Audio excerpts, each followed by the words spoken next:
thank you very much. We very much appreciate the attention. Today's a big day in that we had a G7, and President Macron was a very special man in my book. We were together, we did it together, and I think a lot of progress has been made. We've had some very good talks with Russia. We've had some very good talks with others, and we're trying to get the war ended with Russia and Ukraine, and I think we've come a long way in a short period of weeks. And the President's been very helpful also. And we're also talking about trade, various trade deals that we will be doing with France, and we'll be discussing a little bit further. Then we'll have a press conference later on. You can ask some questions. We'll be having a press conference in a little while. We're going to have lunch with the entire French staff, and we look forward to it. And again, the relationship's been very special with France and very special with this gentleman on my right. And we look forward to keeping that going for a long period of time. Thank you very much. Thank you. Thank you, Mr. President. Thank you. Thank you. No, thank you. I want to thank Mr. President for his hospitality. We had a good discussion this morning for the G7 here. Yeah. And for the third year of this war in Ukraine, and I think our common objective clearly is to build peace, and a solid and long-standing peace. And this is what we will discuss, obviously, because I have great respect for the bravery and the resistance of Ukrainian people. And we do share the objective of peace, but we are very aware of the necessity to have guarantees and a solid peace in order to stabilize the situation. I'm here as a friend because through centuries we've been friends, and we are personal friends, as you mentioned it, because we work very well together. And I think the US and France always stand on the same side, the right side, I would say, of history. Mm-hmm. And this is exactly what's at stake today. And this is a very important moment for Europe as well. And I'm here as well after discussions with all my colleagues to say that Europe is willing to step up, to be a stronger partner, to do more in defense and security for this continent, and as well to be a reliable partner and to be engaged on trade, economy, investment in a lot of topics. So I'm very excited by the discussion we will have, and obviously we will follow up. And I want to thank you again, Mr. President, for your presence for Notre-Dame de Paris. It meant a lot for French people, and I want to thank you for that. That's the cathedral, and they've done a fantastic job. The President's done a great job in bringing it back. That was a terrible thing, like, what, 5 years ago? Yeah. Watching that burn was a very horrible, horrible sight, and you've done a fantastic job in bringing it back, so I congratulate you. Thank you for being here. Thank you, President. Thank you. Anybody want to ask a question or two? Or is that a foolish question? Thank you, Mr. President. Ukrainians on the critical minerals deal. It looks like we're getting very close. The deal's being worked on, and we're, I think, getting very close to getting an agreement where we get our money back over a period of time. But it also gives us something where I think it's very beneficial to their economy, to them as a country. But, you know, we're in for $350 billion. How we got there, I don't know, but that's a lot of money, a lot of money invested, and we had nothing to show for it. And it was the Biden administration's fault. The Europeans are in for about $100 billion, and they do it as in the form of a loan. And the Europeans have been great on this issue. They understood it wasn't fair, and we were able to work something out. But with the Ukrainians, I think I can say that we're very close. Scott's around here someplace, and I think we can say that we're very, hi Scott, I think we're very close. Do you have something to say about that, Scott? We are very close. The Good. 1 yard line. All right, good. Mr. President. What? Would a minerals deal include a security guarantee for Ukraine? Well, it'll be, Europe is going to make sure that nothing happens. I don't think it's going to be much of a problem. I think once we settle, there's going to be no more war in Ukraine, and you're not going to have it's not going to be a very big problem. That's going to be the least of it.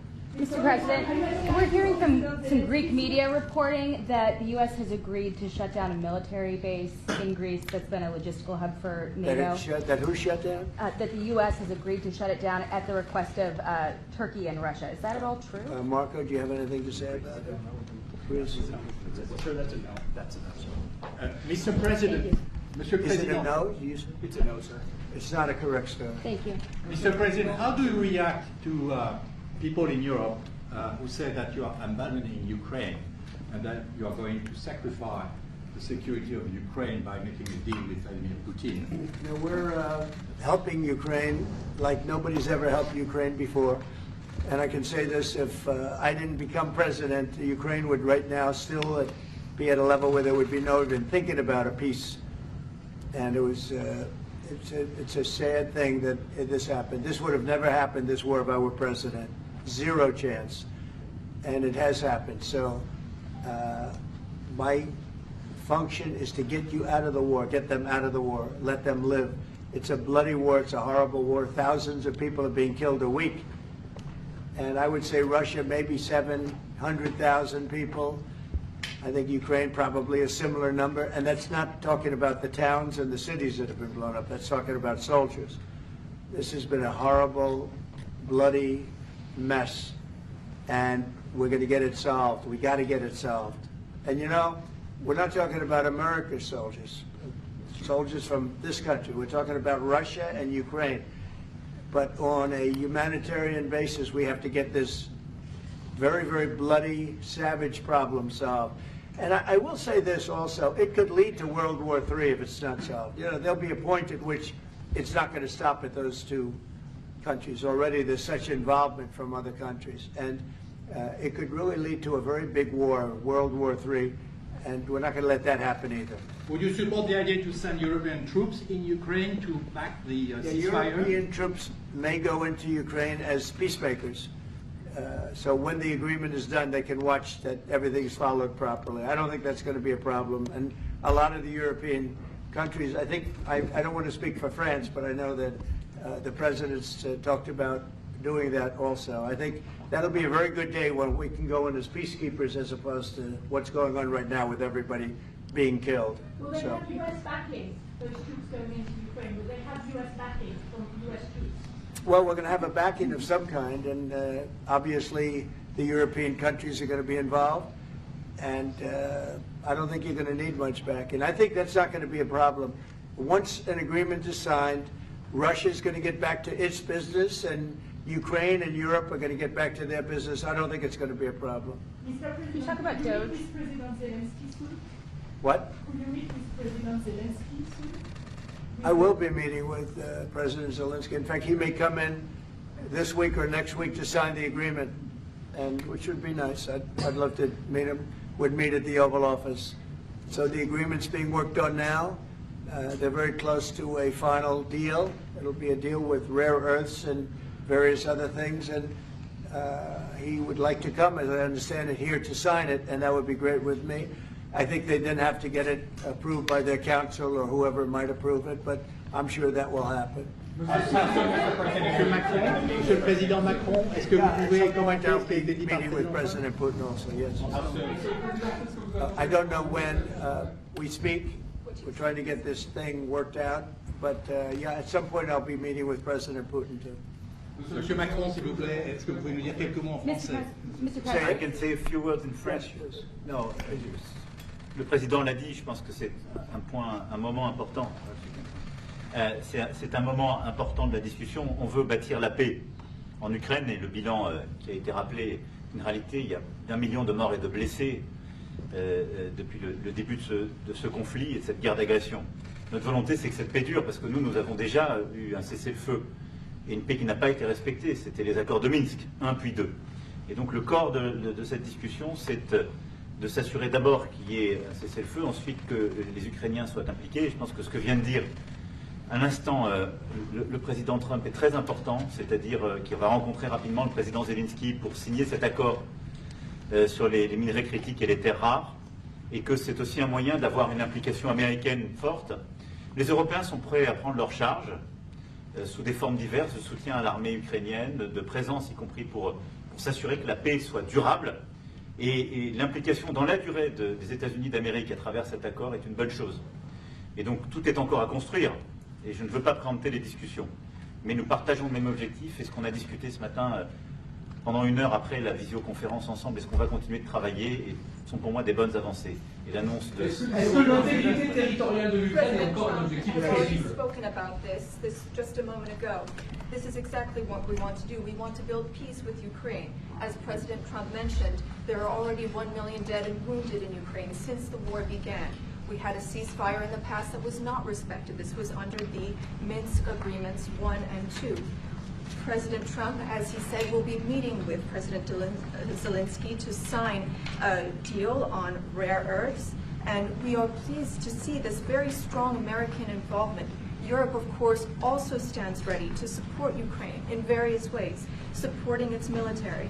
And we don't want to preempt any sort of discussions that are currently underway, but we do share the same objective of building this lasting peace. I just want to tell you a little story. So we were at the Eiffel Tower having dinner with your wonderful wife and with my wonderful wife, and we came out and he started speaking the French deal. And we didn't have an interpreter, and he was going on and on and on, and I was just nodding, yes, yes, yes. And he really sold me out, because I got back the next day and I read the papers. I said, that's not what we said. He's a smart customer, I will tell you that. Sure. How would you That was exactly what we agreed. Mr. President, you called Zelensky a dictator. Would you use the same words regarding Putin? I don't use those words lightly. I think that we're going to see how it all works out. Let's see what happens. I think we have a chance of a really good settlement between various countries. And, you know, you're talking about Europe, and you're talking about Ukraine as part of that whole situation. The other side has a lot of support also. So let's see how it all works out. It might work out. Look, you can never make up lives. The one thing you can make up the money, but you can't make up the lives. A lot of lives lost. I think probably a lot more lives than people are talking about. It's been a rough war, but I think we're close to getting it solved. Question about Doge, sir. Do you think that Doge could benefit from more streamlined communications? There was that email telling employees to give 5 things that they've done last week. Agency heads then told people to ignore it, but You're Elon talking Musk... about the last email that was Yeah. sent, where he wanted to know what you did this week. You know why he wanted that, by the way? I thought it was great, because we have people that don't show up to work and nobody even knows if they work for the government. So by asking the question, tell us what you did this week, what he's doing is saying, are you actually working? And then if you don't answer, like you're sort of semi-fired or you're fired, because a lot of people are not answering because they don't even exist.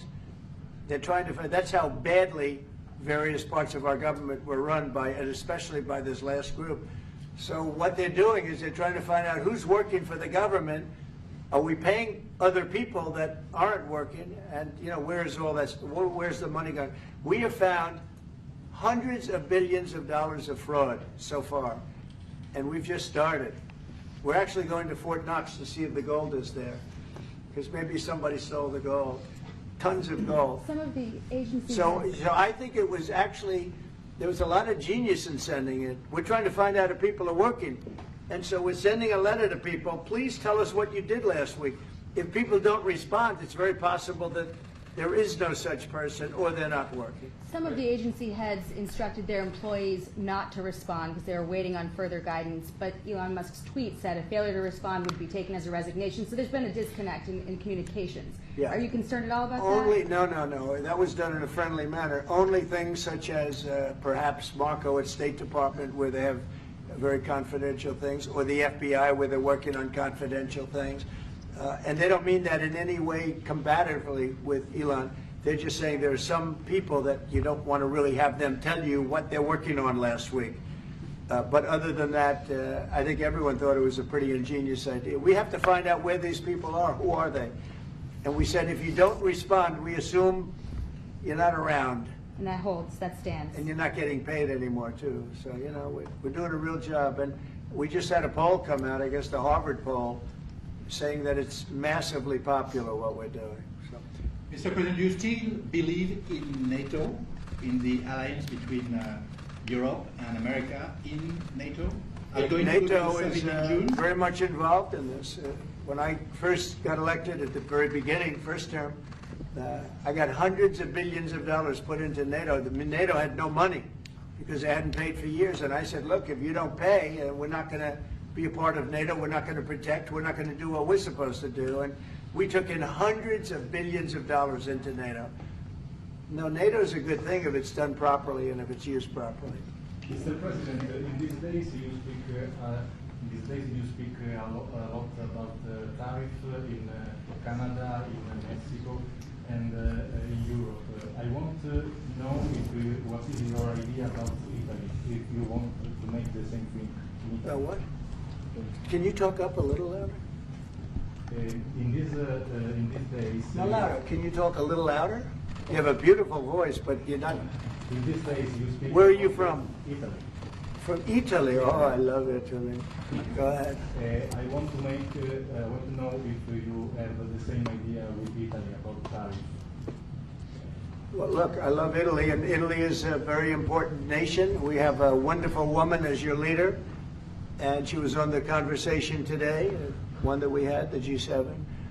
And no, I think Italy is doing very well. I think Italy's got very strong leadership with Georgia. Monsieur le Président, qu'est-ce que vous répondez au président Trump qui a dit que les Français et les Britanniques n'avaient pas... Any other questions over here? Yes, ma'am. Can you clarify what you meant in your truth today on the major economic development transactions between the U.S. and Russia? In more detail? With respect to what, Russia? In solving a peace deal, you said there will be major economic development transactions which will take place between the United States and Russia. Yeah, we're trying to do some economic development deals. They have a lot of things that we want, and we'll see. I mean, I don't know if that will come to fruition, but we'd love to be able to do that if we could. You know, they have massive rare earth. It's a very large, it's actually the largest in terms of land. It's by far the largest country. And they have very valuable things that we could use, and we have things that they could use, and it would be very good if we could do that. I think it would be a very good thing for world peace and lasting peace. Well, I mean, our first, by far, our first thing that we want to do, the first element of the overall transaction is ending the war. But if, just as we're doing with Ukraine, if we could do some economic development in terms of Russia and getting things that we want, something like that would be possible, yes. Can you explain the rationale, sir, in the U.S. Yes, go ahead, please. Can you explain the rationale in having the U.S. vote against the UN resolutions that Ukraine proposed and also the U.S. proposed? I would rather not explain it now, but it's sort of self-evident, I think. Mr. President, first of all, it's about increasing the tariffs on products from the European Union. Is that still something you want to do today?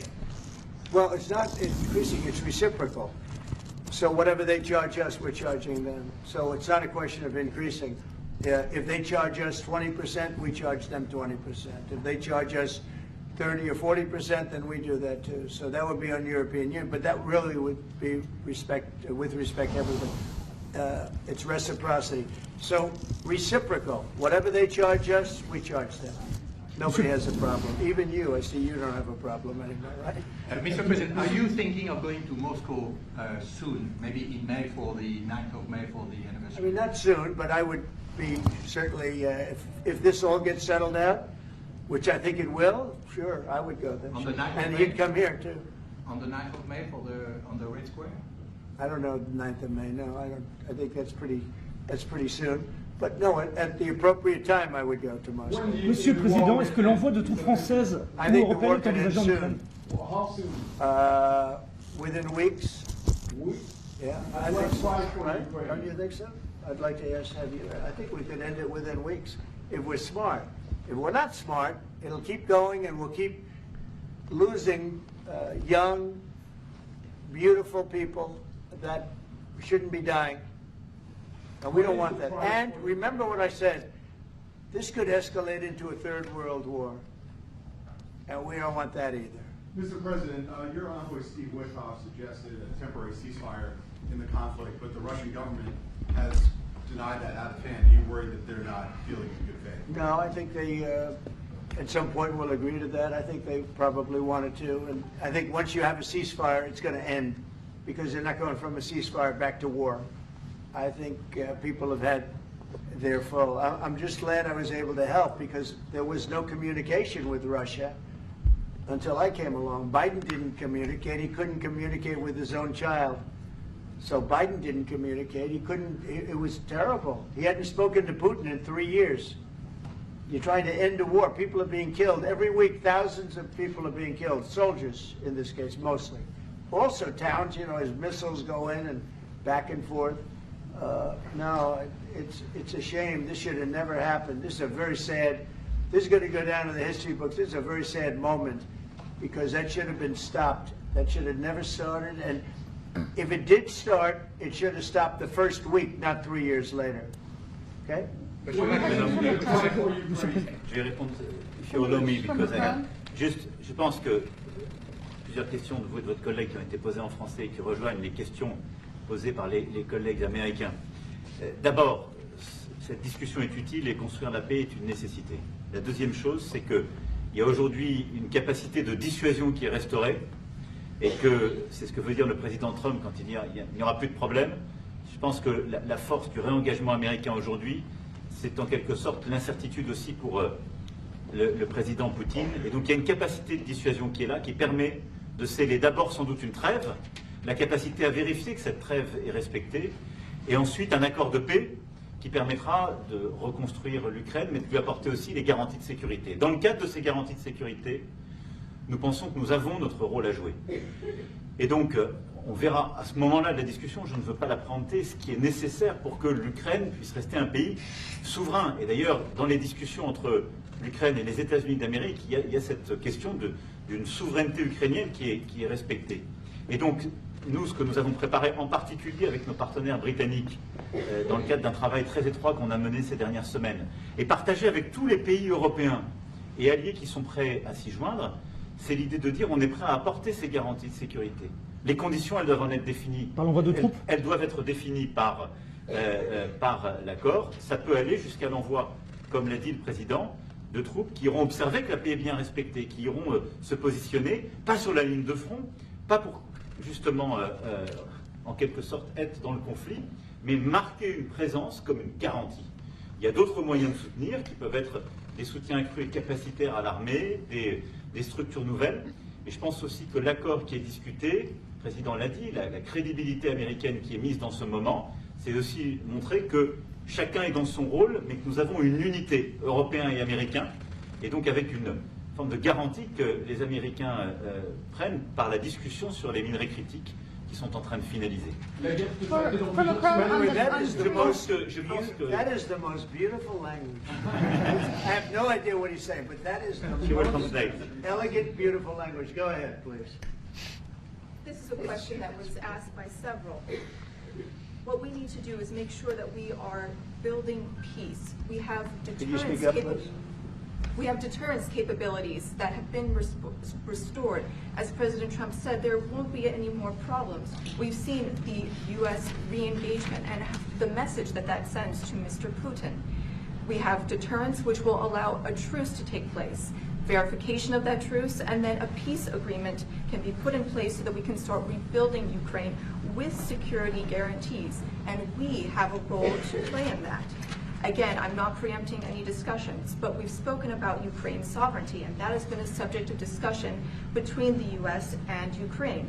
We have also been working closely with our British partners this week. We've shared this information with other European countries, and we are ready and willing to provide those security guarantees, which could perhaps include troops, but they would be there to maintain peace. They would not be along the front lines. They would not be part of any conflict. They would be there to ensure that the peace is respected. Our assistance may include other capacity building, perhaps for the military. We see U.S. credibility here. We each have our role to play, but it will be done in a united fashion. Mr. President, do you think that Ukraine should give up a part of its territory?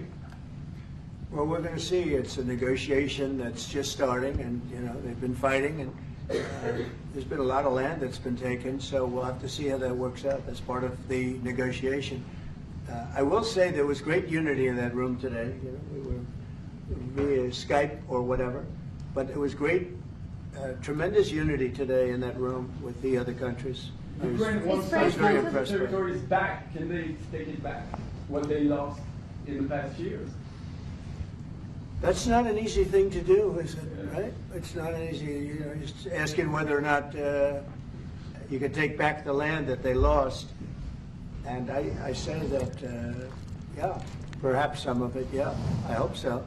But that's not an easy thing to do. But not everybody. Macron on the frozen It's Russian going to be assets. something we're talking about. Will you Mr. convince Macron, Vladimir on the Putin to front- accept the European troops as peacekeeper, would you think? Yeah, he will accept that. He will accept I've it? asked him that question. You talked to me? I've asked him that question. Is Said France yes? going to lift the block on the Because 300 he's billion? not, look, if we do this deal, he's not looking for more war. He doesn't mind, but I've specifically asked him that question. He has no problem with it. Is France going to lift the block on the 300 billion in frozen Russian assets in Belgium? France has opposed unfreezing it to pay Ukraine and compensate the U.S. for its support. Is France going to lift its opposition to that?